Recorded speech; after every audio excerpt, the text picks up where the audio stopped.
2003 کی بات ہے، 2003 میرا پنجاب میں کہیں بیان تھا، کسی نے مجھے پرچی لکھ کے دی، وہ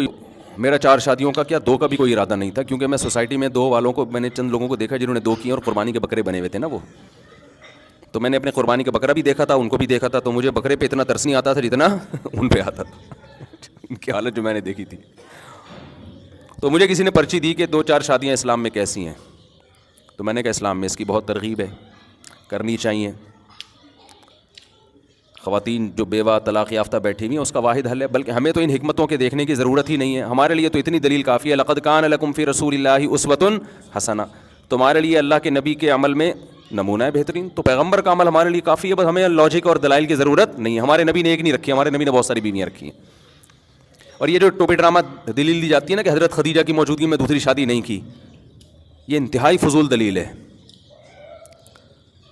حضرت خدیجہ سے آپ نے شادی کی ہے 25 سال کی عمر میں، اس میں نہ آپ کو نبوت ملی تھی اور نہ اسلام دنیا میں آیا تھا، اس وقت کے احکام ہمیں فالو کرنے کا حکم نہیں ہے، ہمیں نبی کے ان احکام کو فالو کرنے کا حکم ہے جو نبوت کے بعد، اور پھر نبوت کے فوراً بعد بھی نہیں، نبوت کے بعد تو شراب حرام نہیں ہوئی تھی، نبوت کے بعد تو نکاح کی ترغیبیں نازل نہیں ہوئی ہیں، نبوت کے بعد تو رمضان کے روزے فوراً فرض تھوڑی ہوئے ہیں، یہ تو آہستہ آہستہ جب ہجرت ہوئی ہے نا، قرآن میں ہے وَوَجَدَكَ ضَالًّا فَهَدَىٰ، اے نبی آپ شریعت کے احکام سے بے خبر تھے، ہم نے آپ کو باخبر کیا، تو نبوت کے بعد اللہ نے نبی کو شریعت کے تفصیلی احکام سے باخبر کیا، اور یہ ایک دم نہیں کر دیا بلکہ تدریجاً، تبھی حدیث میں آتا ہے آپ کہا کریں ربی زدنی علما، اے اللہ میرے علم میں اضافہ فرما، تو روز بروز نبی کے علم میں اضافہ ہوا ہے، اور اسلامی احکام تدریجاً نازل ہوئے ہیں۔ پہلے شراب صرف نماز میں حرام ہوئی، پھر مستقل حرام کر دی گئی، شروع میں جوا حرام نہیں تھا، مستقل حرام کر دیا گیا، نمازیں پہلے 2 رکعتیں فرض ہوئی تھیں شروع میں، سفر میں بھی حضر میں بھی، پھر آہستہ آہستہ تبدیلی ہوئی ہے، اس میں حضر میں 4 کر دی گئیں، سفر میں 2 باقی رکھی گئیں، پھر رمضان کے روزے فرض ہوئے، پہلے 10 محرم کا روزہ بعض علماء کہتے ہیں فرض تھا، لیکن اس کے بعد وہ منسوخ ہوا، رمضان کا روزہ آ گیا، بعض علماء کے نزدیک عقیقہ واجب تھا، بقرعید کی قربانی سے وہ واجب کیا ہو گیا، منسوخ،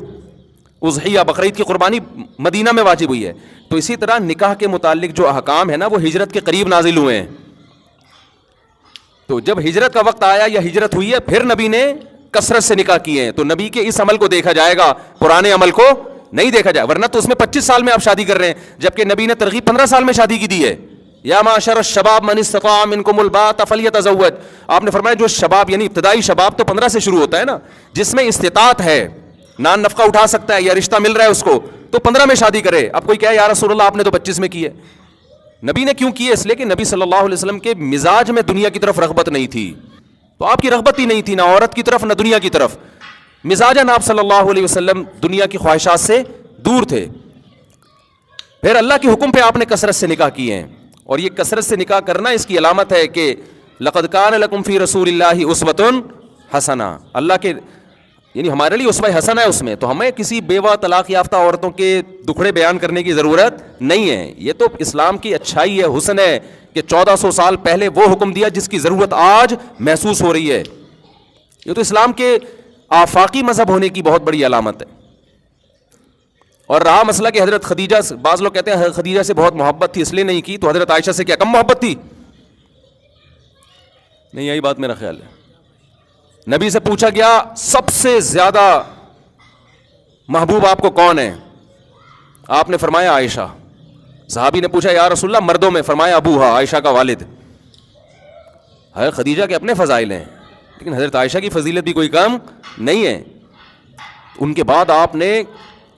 کتنی کثرت سے نکاح کیے ہیں، دوسری شادی حضرت عائشہ سے، اس کے بعد باقی تمام حضرت عائشہ کے بعد کی ہیں، کتنی سوکنے لائے ان کے اوپر۔ تبھی یہ جو آیت ہے نا فَانْكِحُوا مَا طَابَ لَكُم مِّنَ النِّسَاءِ مَثْنَىٰ وَثُلَاثَ وَرُبَاع، جو عورتیں تمہیں پسند ہو ان میں 2 3 سے کرو، تو 2 3 اللہ تو شروع کر رہے ہیں،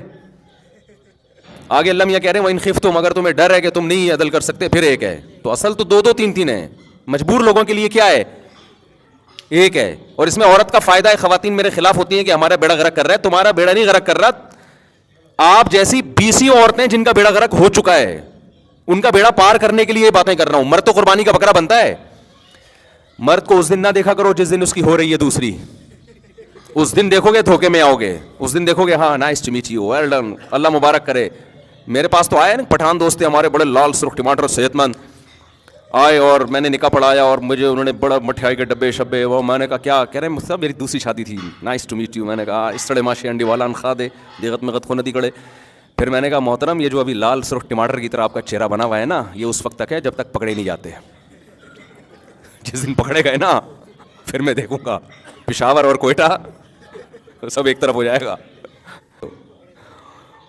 تو فائدہ عورت کا اس میں, اس کو گھر ملتا ہے,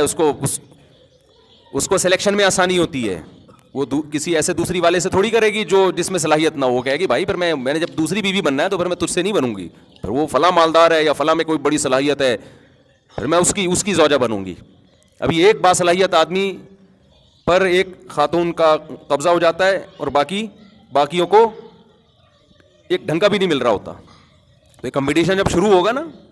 جو کہ لگ نہیں رہا کہ ہوگا, بہت ڈھیٹ ہے مرد, تو پھر عورت کے حالات اچھے ہو جائیں گے.